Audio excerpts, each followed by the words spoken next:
Hello and welcome to another movie review. Yes, finally the Marvel summer comic book movie phenomenon has begun for this year, and I'm really excited.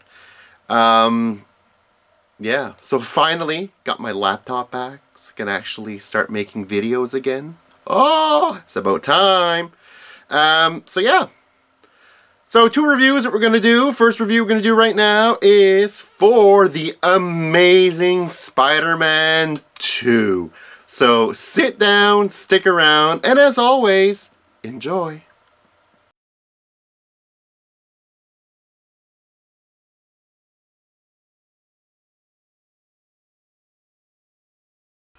Spider-Man 2. Spidey!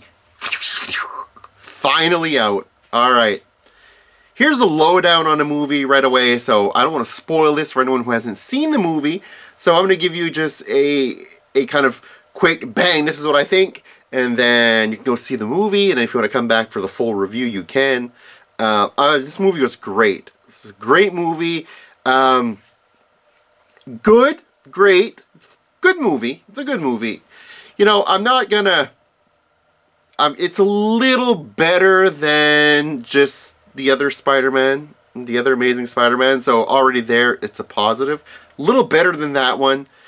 Not leaps and bounds better than that one. Not like from the original trilogy, the Raimi trilogy, the difference between Spider-Man and then Spider-Man 2. There's a huge difference between those two. There's not that much of a huge difference between the new trilogy, The Amazing and The Amazing number 2.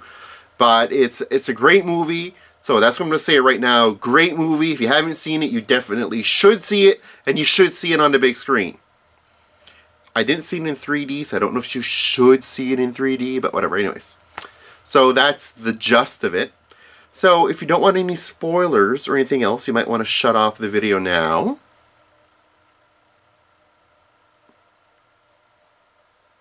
Okay. Is everybody gone?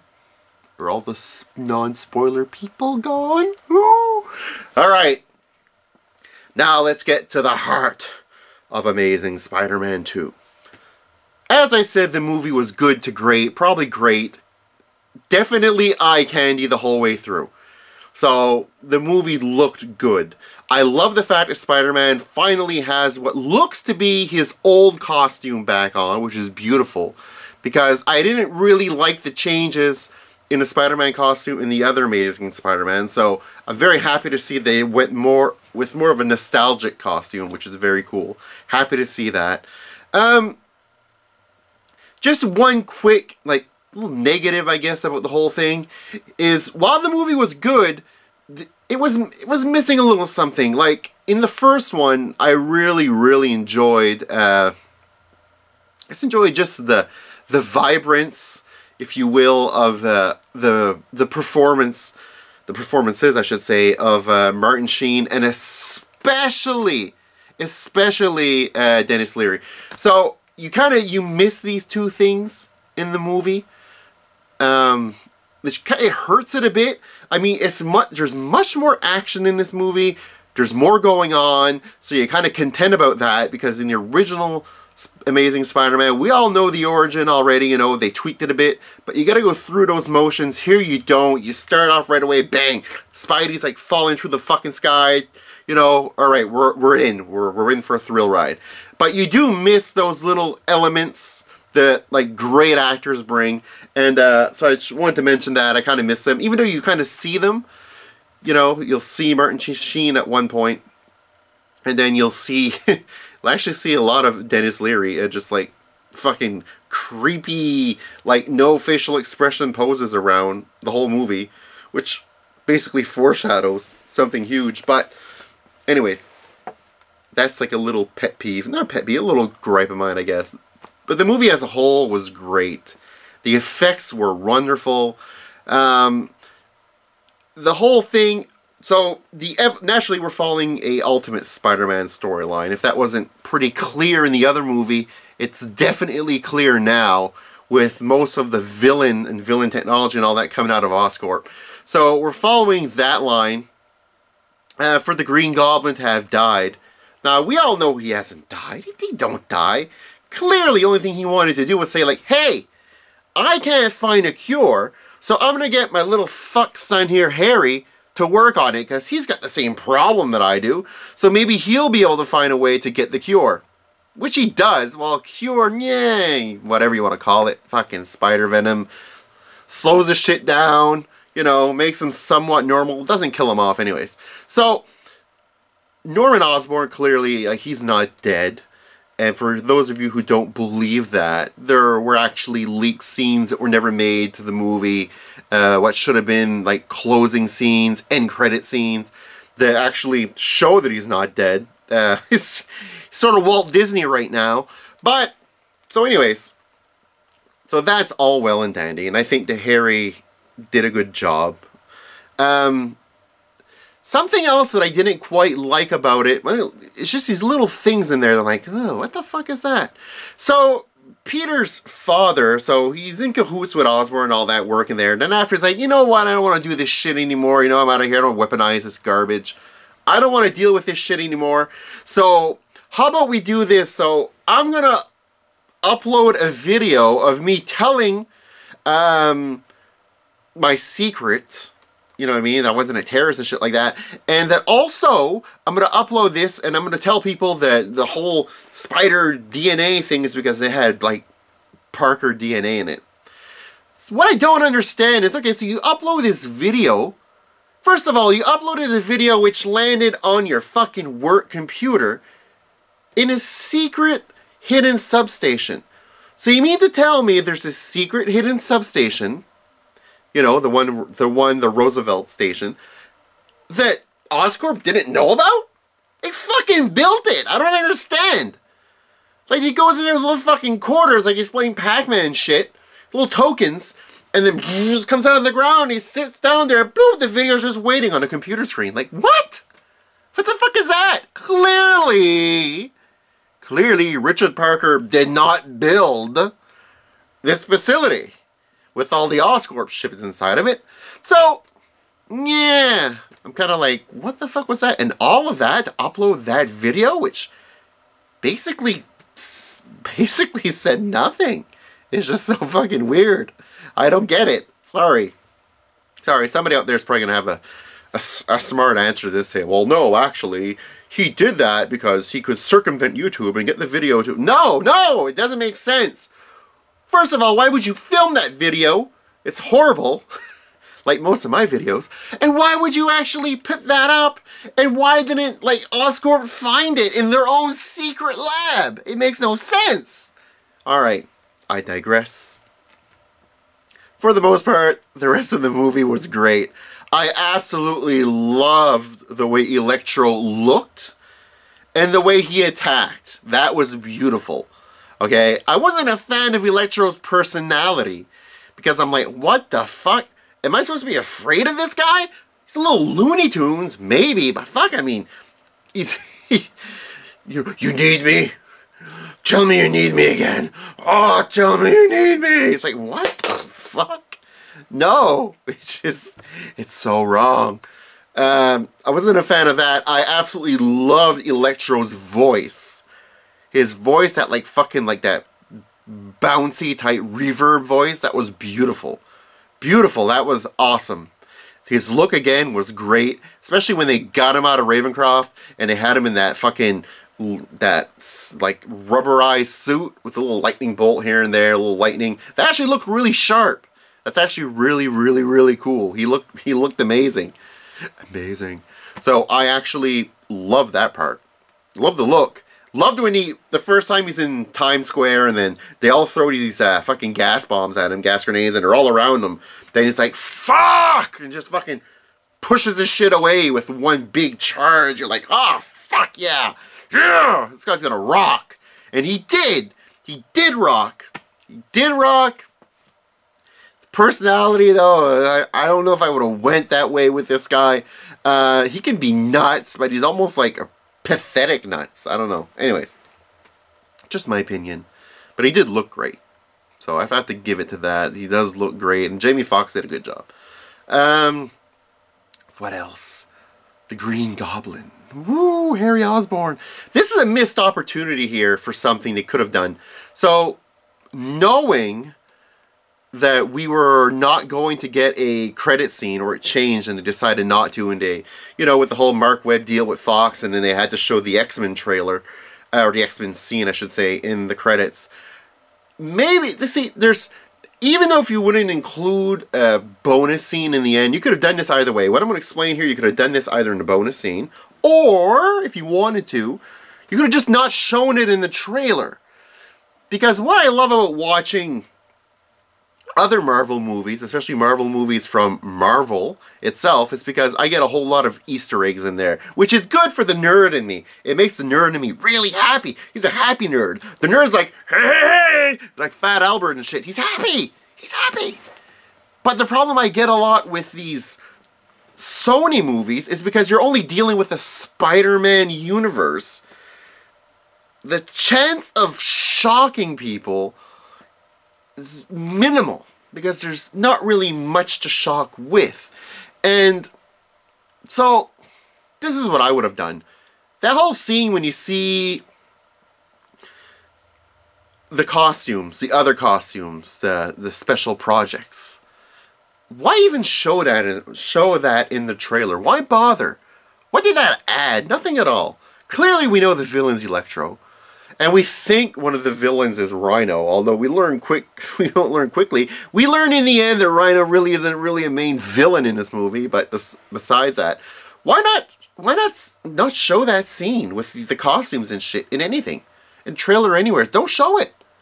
Let us go into the theater, sit down, watch the movie, and they'd be like, holy fuck, that's Doc Ock's tentacles. Fuck, that's Vulture's wings. That would have been cool. That would have been a little wink wink, nudge nudge, saying, hey, guys, nerds, we know you're out there and we acknowledge you. Thanks for making it cool to have these types of movies and making us billions of fucking dollars. Instead, you fucking put that shit in a trailer, which you really have to. So I would have done that, or just save completely that whole scene of those other costumes just in the credits at the end, maybe. Something like that. I don't know. That's just me. That's what I would have done. Yeah. Because, I mean, we see Rhino's costume and Rhino's in it. Rhino's in it for, like, what, fucking 5 minutes, maybe, the movie? Tops? Which is okay, I guess. I kind of wanted to see more of him, though. But, you know, whatever. If you're planning to do that, cool. Just end it like that, and we know Spider-Man's going to start beating up on more villains and still being Spider-Man. Now, the big shock of the movie, or just because, okay, we all know how the story ends.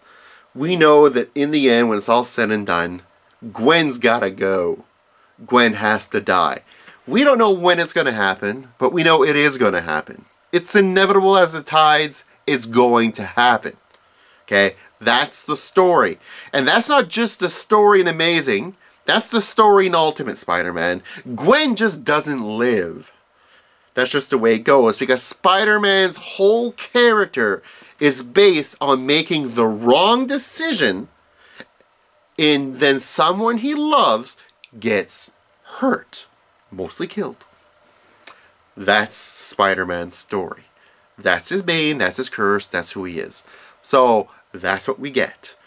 But what's cool about it, said, okay, so I just like the way they pulled that off, because we all know the story about Spider-Man and Gwen on the bridge and Gwen dropping, and or he tries to swing the web, gets at her, she's already dead and all that. And then it starts the whole thing with the Goblin getting killed. It was a beautiful story. It was well written. It was beautiful, amazing, 121, 122, beautiful books. So what they did is they actually made something that's more relevant, not relevant, but more like different in a bit, just to kind of throw off the fans a little bit, but they still kept a lot of the emotion in it. And this is what I liked about it, okay? First of all, he gets Gwen, like, he's like, hey, you know, he goes to the bridge, and writes, I love you in webbing on the bridge. Beautiful. Because we all know that Gwen dies while falling off the bridge because the Goblin threw her off. We know that happens. And so we see the bridge with the I love you webbing on it, and you're like, Holy fuck, that's symbolic. That's really symbolic. Then we get Gwen, who's in the cab, going over in order to move to, I believe it was Britain, if I'm not mistaken. England, whatever. So, Gwen is on her way out. Finally, Peter convinced her enough to say, you know what? I can't have you near me. I gotta listen to what Captain George Stacy told me. You gotta go. You gotta be far away from me, because if not, bad things are gonna happen. So she finally buys it, goes in a cab, heading towards the airport, looks outside, sees that message on that bridge, that symbolic message on that bridge, and then says, Peter, I love you too. I love you too. Bang. The whole, Spider-Man's whole world is about to change. Because he made the decision, after Captain Stacy told him not to leave her alone. And he couldn't do it. So then what happens? Well, it's a fight with him and Electro.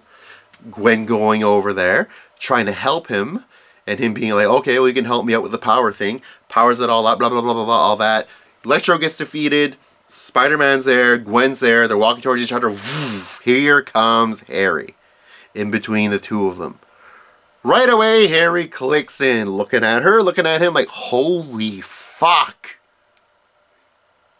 You're Spider-Man's chick. He loves you. Holy fuck, I gotta fuck you over because he loves you. So, I kind of don't get really the rage that the Goblin had for Peter. I get he didn't want to give his blood up. But then in the end, he still got the venom anyways. But anyways, regardless, he comes in, sees that. He's a little loopy at this point. It's like, holy fuck, I'm gonna get her. I'm gonna get her and fuck it all up. So he gets her, flies away. They land in the clock tower, and Gwen's wearing basically the outfit she wore when she died in Amazing 121. She wears the kind of mint-colored or green-colored coat and the skirt and everything. Looks just like she did that night. So you kind of know as a fanboy, like, holy fuck, shit's gonna go down. But you're still not really sure. Because even as she's falling through and he's swinging the webs, catching her, she's landing on a gear, Goblin's coming in, trying to fight Spider-Man, and as she keeps dropping more and more, you're still a little bit of hope as she's going down that, oh fuck, maybe she'll make it. Maybe this won't be the scene when this happens. Maybe they'll kill her off in another way later on, but you're not really sure. Then this happens. That gear spins one more time. It breaks. She drops. Slow motion. Then you're like, holy fuck. It's slow motion. This shit is going to happen now. And he swings that whip. And it goes. It goes. Through everything. Miraculously, through all the debris, the gears, everything, it goes, it goes, it goes, it goes. And then it catches her. And you're like, oh, maybe she's safe. Then she falls a little bit more. Then stops her. But when it stops her, fucking bumps the ground. Dead. Gwen Stacy is dead. And even though you could sit there and watch it and say she's gonna die, you didn't know she was gonna die till she died, because they made it that interesting, that they made you guess it the whole way through till it happened. And then the blood trickles out, and then Peter starts to cry, and then you're like, holy fuck, this is it. This is it. Gwen's dead. The clock outside reads 1:21. Ironic, isn't it? Amazing 1:21's when she died. They throw a nod outside because the clock says 1:21. Interesting. After this, we get the fight with the Rhino, which is cool, which I'd love to see more of, but we didn't get that. Paul Giamatti is actually funny as Rhino, just seeing with the fucking tattoos, the tracksuit and shit. It was just funny because Rhino as a character is actually a huge, well, an amazing anyway. He's a huge motherfucker. And not that at all in this movie, so it's kind of funny to see him. So yeah. So there's some good, there's some bad in the movie. But there's plenty more good than there is bad. The movie is better than the first Amazing Spider-Man. That's all I gotta say, man. You gotta go out and watch this. It's promising for future villains. And I'm still waiting, fingers crossed, for Venom. Please give me Venom. And I know they're making a Venom movie. I just hope they introduce him in Spider-Man first. Do him some justice.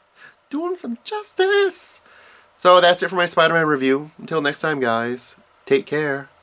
Later.